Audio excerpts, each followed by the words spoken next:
From UFOs to psychic powers and government conspiracies, history is riddled with unexplained events.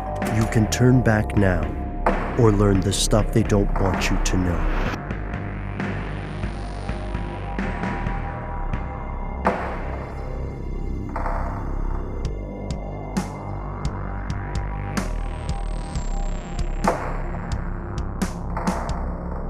Hello, welcome back to the show. My name is Matt. Our colleague Noel is on an adventure but will return soon. They call me Ben. We are joined as always with our super producer, Alexis, codenamed Doc Holliday Jackson. Most importantly, you are here, and that makes this the stuff they don't want you to know. It is time, once again, fellow conspiracy realists, for strange news. And Matt, I think our adventures with our weekly strange news segment are always a bit off the beaten path, but I am particularly interested in our stories today. These are like the epitome of strange news. I almost said that the only missing ingredient here is something paranormal, but as we'll see in our first story, there might be some paranormal stuff going on too. I don't know. Yeah, I don't know, man. Right as we were gonna go in to record today, I was reading the news about the newest astronauts that have just been officially announced by NASA. Ooh, I haven't seen that yet. Any major takeaways? Yeah, they're going into space. Okay. You So have to be, yeah. It's like the human interest stories of all the people that are going up. Yeah, it's the next astronaut class. So Got it. this class specifically is targeting moon missions. There's no official word yet on whether they will also be working on space stations, whether in the ISS or trying to improve something in some other partnership. We can go ahead and congratulate these folks because they earned it. If we could do a brief laundry list, are you okay with that? Yeah. All right. So congratulations to Nicole Ayers, Marcos Berrios, Christina Birch, Dennis Burnham, Luke Delaney, Andre Douglas, Jack Hathaway, Anil Menon, Christopher Williams, and Jessica Whitner. Also, a special shout out to Nicole Ayers, who has become an astronaut at the tender age of 32. Yeah. Amazing. Congratulations on getting to do some moon missions at some point in the future. Because, depending on what we find there, your missions may be a little more exciting than you expected initially. That's right, Matt, because as you found recently, someone else is already exploring the moon, and they're not from the U.S. They're not even human. And we don't know what they're about to find. Yeah. Should we drop the thing so people can look at it? Oh, do it. All right. Hey, this comes from CNET.com. China moon rover will investigate cube-shaped, quote, mystery object on lunar far side. What? Space Odyssey! It's happening! Finally! The subtitle is that a boulder or something else? Else. In space, no one can hear you do your own audio effects. So, yeah, you showed me this, and this completely was not on my radar, lunar or otherwise. Could you tell us a little bit about this operation itself, and how long has this been going on? Were they planning to run into this thing, or did it just what? This is the less touristy side of the moon, correct? Yeah.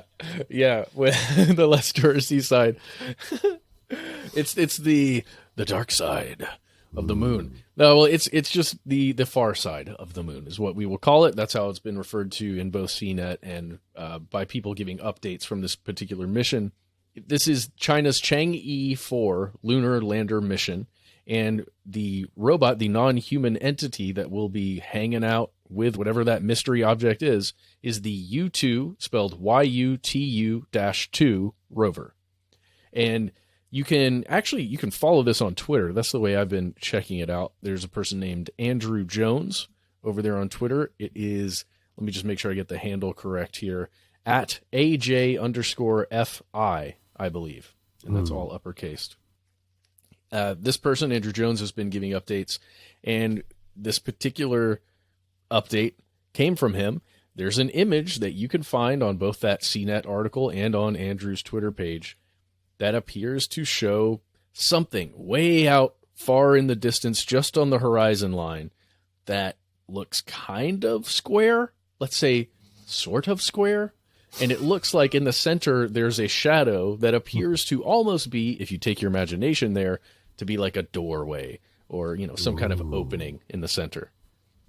Space trash. No, wait, space hot, right? Because they were saying, I saw one story describe it as a mystery hut, which is so cool. That's the kind of enigmatic adventure I think more of us could use in our lives.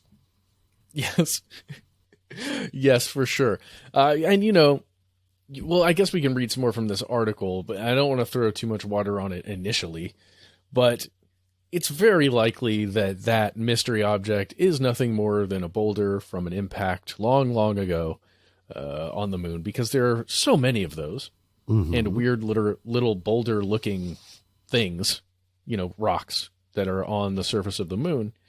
But it's very reminiscent to me of the rumors around the Apollo 18 mission, this like secretive thing that was supposed to have happened where there were structures on the moon discovered by the Apollo 18 crew. And this is something we looked into a long time ago. And I believe we even may have covered, there was a movie that came out about this Apollo 18 mission.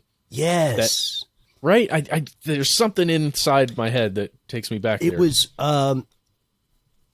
like a mockumentary, I want to say, or something like that. Like it purported to be a documentary. That was a different one. That was a different one. That was one about faking the moon landing, right? With the whole thing, or it's all getting mixed up in my head, guys. But I know there's an Apollo 18 like documentary style fiction movie. Oh, and there's a horror film. Maybe that's what we're thinking of from 2011. That's the one. So there are all these rumors that, and it was a conspiracy theory. It has been pretty thoroughly debunked, and you can check that out if you wish. Do some searching around and go back and listen to one of our episodes on it. But I'm pretty sure that's been debunked.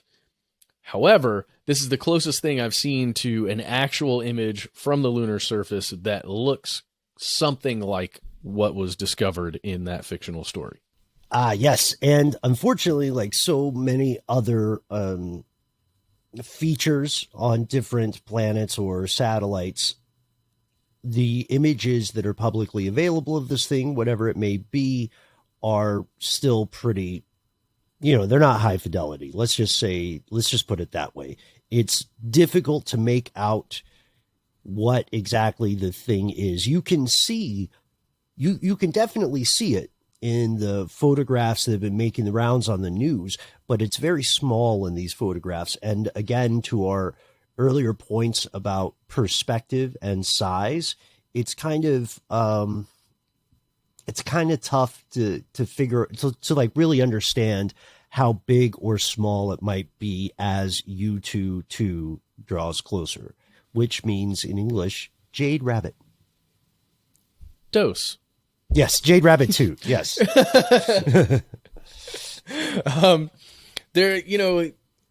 It's just very exciting. And who knows what it's going to be? Who knows if we'll even find out the truth of what it discovers? But we do know that U2 has discovered something else pretty interesting. I believe it was several years ago, 2019. It found this substance that was described as gel-like, or at least what it thought was a gel-like substance. It was inside a crater. And at least according to the official story, it was actually just rock. Just a glassy looking rock. Rock juice? Oh, okay. Okay. So something that maybe resembled like obsidian or whatever. It's kind of shiny. And I'm glad you brought that point up, because it's important to establish that in the Lunar rover game, U-22 is not new. It's been on the lunar surface since January of 2019? Mm-hmm. Yeah. So they've managed not to lose mobility, not to lose power, not to fall prey to moon men, if that's a thing that people worry about. So already I think it's an enormous accomplishment, and everybody involved should be pretty proud, especially if they discover an actual mystery hut. Oh man. Oh, this stuff makes me so excited. I want to believe, you know what I mean? Even if it's a rock, it could be a really interesting rock, right? Yeah, it could. Yeah. Or it could be, a crashed vessel of some sort. Oh man. Or one of these missions, one of these early missions that set up a base on Mars. Come on, guys. It could be any of those things. Oh, yeah, yeah. Like, it could be some, like, post-World War II secret underground German thing, or it could be part of a Russian space program, or it could be oh, wait, you know what? I would be very disappointed if this happened, though I would be impressed. What if U-22 rolls up to this mystery thing and there's like a hologram of Elon Musk who walks out just... I'm clapping slowly, folks. It's like the most sarcastic thing you can do. Actually, some of my friends banned me from doing that for a year because I was overusing it. You remember that? I was there. I wonder if it would be even cooler if it was a creature that is vaguely reminiscent of Elon Musk. Oh, it looks very similar, but not quite Elon Musk. Some sort of muskoid. Yeah. Well, but I'm replaying Mass Effect again because it was on sale to buy the whole, I think the first 3 original series of Mass Effect, the video game, and started a new character and playing through it again. And one of the first missions you encounter in that fictional video game is this beacon, which is a remnant of an ancient, like let's say the first, perhaps, intelligent species that roamed the galaxy or whatever. And this kind of thing makes my mind go there, where if you wanted to study the emerging intelligent species on Earth, and there's already this natural satellite that goes around the planet, that orbits it, if you could place something on the far side of that satellite that is a beacon of some sort for a relay for information, right? You could perhaps monitor pretty easily without them knowing until they are able to actually explore that satellite. So you have to think in timescales here, as in like thousands and thousands of years ago, or maybe even tens of thousands, if not millions of years ago, it was placed. If that was something on the moon, right? But I'm just, this is where my mind is going when I think about something like that. It would be a pretty effective way for a long period of time to transfer information. You just need to locate that large satellite. Yeah. No, that's a very good point, I think. And you could, one of the best parts about that point is the enormous scale of time that we're talking about. Mass Effect, other works of science fiction have spent a lot of time thinking about this because it is something that is genuinely beyond human comprehension. I mean, 10 years is a long time to the average human being, but that's maybe a nanosecond in galactic time, right? And you have to wonder if there were something. This is entirely speculative. This is a thought experiment. But if there were something, some entity or civilization or group that was, or some organism, some synthetic mind that was capable of building something like this, then Reapers. Go ahead. Then what would their aims be? What would their goals be? Their idea of time would probably differ from the human idea of time. And I think about that a lot as well, because the lunar surface is actually a not bad place to build things. The lunar subsurface is even better, right? So how cool would it be if they get up to this and it is like a rough, stone hewn hut, and then the hut has like some symbols on it, and they're basic mathematical equations. And if you do it in the right order, then a door slowly creaks open. This is when you get into Lovecraft territory, right? Would you go down the stairs? Oh, What? I'd get on the lift. Yeah, I'd go down the stairs too, for sure. Yeah, because we talked before about the somewhat hollow nature of parts of the moon. That it can ring, and we tested that theory by launching a satellite and crashing it into the thing. It just makes you wonder what kind of, like, if you dug in just a little bit, what could you discover down there? Ooh, maybe. Well, actually, no. We know that's why the moon is a hot commodity right now. That's why humans are back on the moon, because we're going to mine the out of that thing. Yes, yeah, and I love that you did a self-edit there. Yeah, I did. Well, we had somebody write in recently and they said the sensor beeps are too loud. And please do not censor beep as loudly as you have been. Well, let's also, this is a relatively small thing. It's unrelated, but let's also point out, Matt, I know we've talked about it off air, but I don't know if we've ever explained to folks why we do the beep. You may have heard Matt or Noel or yours truly, yours dubiously, on other podcasts where we curse up a storm freely. I am of the mind that I'm a fan of the studies that indicate use of so-called blue language can, be poetic in its sense.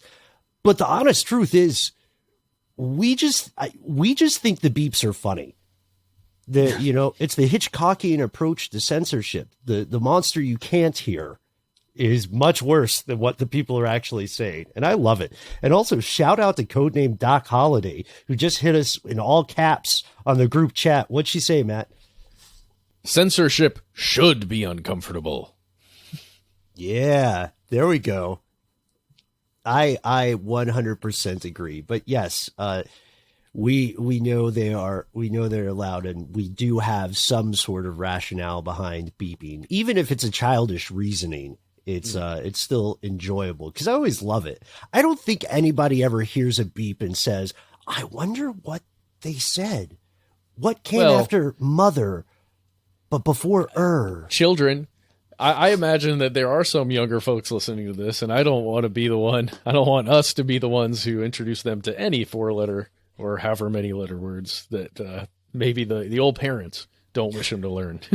Well, once again, my friend, I want to thank you because your conscientious nature is classing up the place. As always, what should we do with this information? I think we're all going to keep an eye on it. Do we know how far away the satellite is, how long it might take to get there? What would you leave our fellow conspiracy realist with this story? For this one, we just have to wait because the rover doesn't move that quickly, and it has to navigate around the large craters that are in its way between where it currently is today as we record this and where it's headed out towards that distant mystery thing. It may be days, weeks. I don't know exactly how long it's going to take. I would again recommend that Twitter account, or just continue to follow the Chang'e 4 mission or U-22 rover's mission in other ways, wherever you get that information. All right, and with that, we are going to take a break to hear a word from a sponsor, but we will be right back with more strange news.